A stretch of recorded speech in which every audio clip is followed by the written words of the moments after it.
Hello guys, first of all good morning to all of you my friends. स्वागत है आपका अपने channel modern education bike master. आज के इस वीडियो में हम लोग सीखने वाले हैं शून्यकोटि अपक्रिया के लिए वेग स्थिरांक का व्यंजक सीखने वाले हैं। ठीक, बिल्कुल ही आसान सी भाषा में आपको मैं सिखाने वाला हूँ। ठीक, तो गाइस अभी आपका आ चुका है नया वर्ष। नया वर्ष आने के साथ साथ अब आपके आने वाले हैं बोर्ड एग्जाम। बोर्ड एग्जाम में जितने भी टॉपिक मोस्ट इंपॉर्टेंट है, चाहे वो फिजिक्स के हो, केमिस्ट्री के हो, मैथ के हो, वो सारे टॉपिक हम लोग अपने इस चैनल में कंप्लीट करने वाले हैं। ठीक, और स्टेप बाय स्टेप एकदम ही आसान सी भाषा में आपको सारी चीजें सिखाऊंगा। ठीक, जितना भी एग्जाम में मोस्ट इंपॉर्टेंट लगता है। ठीक, तो आज हम लोग सीखने वाले हैं शून्यकोटि अपक्रिया को। तो अभी तक अगर आपने चैनल को सब्सक्राइब नहीं किया तो सब्सक्राइब कर लीजिए, वीडियो को लाइक नहीं किया तो लाइक कर लीजिए, क्योंकि इस चैनल पे मोस्ट इंपॉर्टेंट जितने भी सारे टॉपिक्स होते हैं, चाहे बीएससी को हो, 9th 10th 11th 12th का सभी क्लास का लगभग मैं जितना भी मोस्ट इंपॉर्टेंट टॉपिक होता है वो सारा कंप्लीट करता हूँ। ठीक, तो आज हम लोग सीखने वाले हैं शून्यकोटि अपक्रिया को।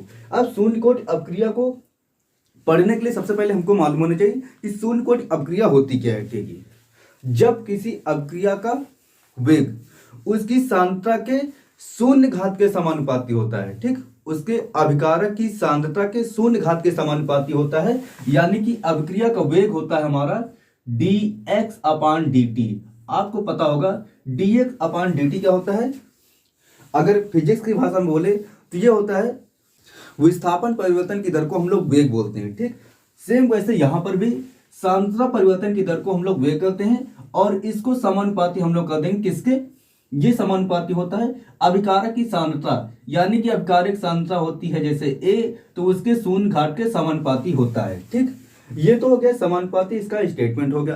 अब हम लोग क्या करते हैं, इसका वेग स्थिरांक का व्यंजक ज्ञात करेंगे। ठीक गाइस, जब भी इस तरीके का कोई निगमन आता है एग्जाम में तो आपको एक निगमन दिया जाएगा, उसके साथ में क्वेश्चन दिया जाएगा, और टोटल 4 नंबर का क्वेश्चन होता है। तो अगर इसको ध्यान से हम समझेंगे तो आपके 4 नंबर फिक्स होने वाले हैं। ठीक, देखिए माना कोई अपक्रिया, लिखेंगे माना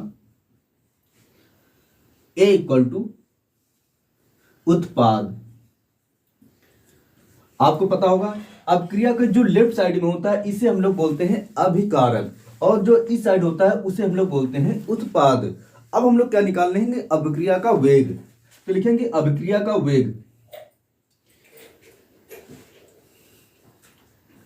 अभिक्रिया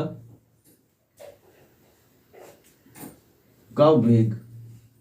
अभिक्रिया का वेग होता है हमारा dx अपान dt, ये समानुपाती होता है अभिकारक की सांद्रता, यहां पर कर देते हैं n। ठीक, अब ये n क्या है, मैं यहां पर डायरेक्ट जीरो ही लिख देता हूं ताकि आप लोग कंफ्यूज ना हो। ठीक, अभिकारक की सांद्रता के शून्य घात के समानुपाती होता है, जो कि मैंने आपको पहले बताया था, वही काम यहां पर भी कर दिया। ठीक, अब क्या करेंगे, अब यहां से हम लोग, आपको पता होगा जब भी किसी संख्या की घात अगर 0 हो तो उसका मान 1 होता है। ठीक, तो यहां से अगर लिखेंगे हम लोग dx अपान dt, और यहां से अगर हम लोग समाकलन का चिन्ह हटा दें और लगा दें बराबर, तो समाकलन चिन्ह जब भी हटाते हैं तो उसके स्थान पर एक वेग स्थिरांक या फिर बोल सकते हैं एक नियतांक आपको जोड़ना पड़ता है। ठीक, तो इसे हम लोग वेग स्थिरांक बोलते हैं k, और इधर हमको मालूम है a की पावर 0 हो गई तो इसका मान कुछ होता नहीं, 1 होता है। तो अगर इसको हम लोग गुणे 1 कर भी नहीं तो कोई फर्क नहीं पड़ने वाला है, तो यानी कि हो जाएगा dx upon dt equal to हो जाएगा k। इतना हो गया। अब हम लोग क्या करते हैं, जो आपका dt इधर बटे में है उसको इस साइड ले आएंगे, तो ये हो जाएगा dx equal to k dt। ठीक, ये हो गया, और इसको कर देंगे समीकरण नंबर 1। ठीक, कुछ भी नहीं चाहिए, ज्यादा चेंजेस किए, बस जो इधर बटे में था उसको इधर गुणे में ले आए। अब इसके बाद हम लोग क्या करेंगे, समीकरण 1 का समाकलन करने पर लिखेंगे समीकरण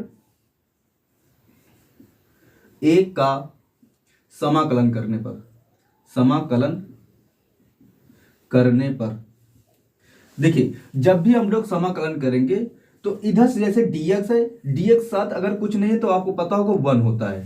ठीक, अगर यहाँ पे 1 है तो 1 का जब भी हम लोग क्या करेंगे, 1 है या कुछ नहीं है तो उसका जब भी किसी के सापेक्ष समाकलन किया जाता है तो सेम वही नंबर ही आ जाता है। जैसे यहाँ x के सापेक्ष करेंगे तो 1 है तो यहाँ पर केवल x आ जाएगा इक्वल। इधर देखिए t, अगर t के सापेक्ष हम लोग समाकलन करेंगे तो इधर जो k है, k तो इसके लिए अचर पद है, तो k से हमको कोई मतलब नहीं। अब t के साथ इधर कुछ नहीं है, तो अगर यहाँ पे कुछ भी नहीं है तो इसको भी मान लेंगे 1, और इसके साथ भी आ जाएगा t। ठीक, ये हो गया। तो जब भी हम लोग समाकलन करते हैं तो समाकलन के साथ साथ आपको उसका समाकलन नियतांक भी ऐड करना पड़ेगा, जो कि समाकलन नियतांक हमने सी ऐड कर दिया। ठीक, इसको कर देंगे समीकरण नंबर 2 कर देंगे, समीकरण नंबर 2 कर दिए। ठीक, उसको क्या करेंगे, लिखेंगे यदि t बराबर 0 होगा। आपको पता होगा जब हम लोग किसी काम करेंगे और इसमें 1% भी समय नहीं देंगे तो उसकी सांख्यता में कोई भी डिफरेंस वगैरह नहीं आता है, तो यानी कि x बराबर 0 हो जाएगा। तो यही मान समीकरण 1 में हम लोग रख देंगे। तो इधर x बराबर हमने 0 रख दिया, बराबर के इंटू टी का मान भी हमने 0 रख दिया और प्लस सी करेंगे, तो यानी कि के तो 0 हो गया, उधर भी 0, तो यानी कि x बराबर आ गया 0। समीकरण 1 में, समीकरण 2 में क्या करेंगे, इसी सी का मान हम लोग रख देंगे, यानी कि x बराबर हो जाएगा के टी प्लस 0 है तो इससे कोई मतलब ही नहीं। तो हम लोग क्या बचा हमारे पास, x बराबर बचा है के टी, और इसका तो हमको मान कौन सा ज्ञात करना है, वेग स्थिरांक का मान ज्ञात करना है। तो यानी कि वेग स्थिरांक के है तो के बराबर हमारा हो जाएगा x बाई टी, जो टी इधर काय में था, गुणे में था, उधर बटे में चला गया, तो यानी कि के बराबर x बाई टी। ठीक, तो गाइस देख सकते हैं एकदम ही आसानी से हमने इसको सॉल्व कर लिया। ठीक,